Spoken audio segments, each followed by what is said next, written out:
বিসমিল্লাহির রহমানির রহিম। এই যে ইরানের যে সর্বোচ্চ নেতা আয়াতুল্লাহ খামানি যে কথাটি বলেছেন যে আমি মরতে হলে মরব, তবু এই যুদ্ধে থেকে আমি পাশে হেঁটব না। এখানে ডোনাল্ড ট্রাম্প তাকে অনেকভাবে মানে শাসিয়েছেন, কিন্তু উনি পরোয়া করেন না।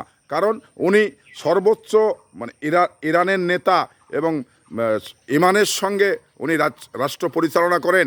তো সেই জায়গা থেকে আসলেই ইমানি শক্তি যাদের মজবুত, তারা কিন্তু এই ধরনেরই কাজকামগুলো করেন।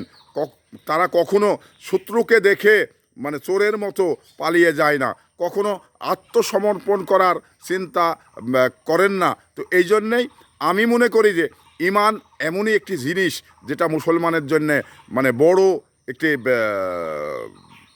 ব্যাপার।